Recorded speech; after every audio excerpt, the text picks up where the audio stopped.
Hello, my name is Leanne Christie and this is the third part of spin-offs. We first of all covered what we do before the event. We went into a bit of detail during the event, and now we're going to talk about after the event. So, because we started with the end in mind before the event, one of the other things we'll be doing before the event is thinking about this moment I'm going to talk about, which is a debrief meeting. You see, the very best speakers that get the most spin-offs don't wait until after an event to think of, oh, what else can I do?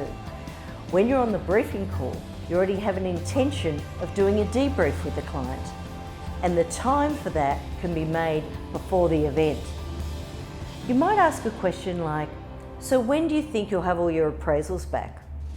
That will give you the best timeline for you to meet with them to debrief your speech and how it went and how did we tick off on those outcomes. Remember in the first part we talked about who's on the call, the influencers, the decision makers.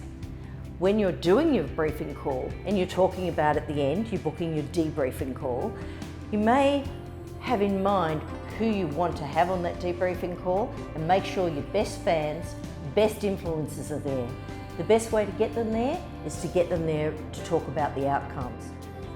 So what I want to do on that briefing call is to go through all these outcomes and make sure that we've hit each one of them.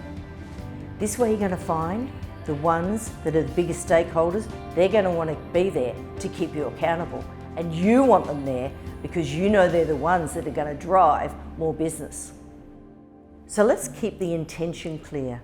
Remember we talked about in the first one about having an intention of getting spin-off, having an intention of giving so much value that they want to book you again. There's quite a difference, I find, between having an intention and not being attached, or those that are a bit attached, and that's when it starts to feel pushy. So don't ever worry that you're becoming like a pushy salesperson, because if you have it as an intention, but not as an attachment, you'll always come from service. So here's a really good question I find to make sure that you have in your debriefing call.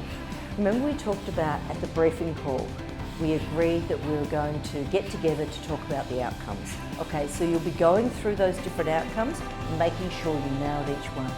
But then the question is, how will we make sure that the learning is implemented? Pretty simple.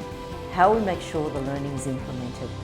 That question has spun off to some training courses that have gone on for weeks, in a couple of cases, years. So remember, if you're always coming of service, making sure that the clients are getting their needs met, you've already hit on those points of the outcomes, but how are we going to make sure that it sticks?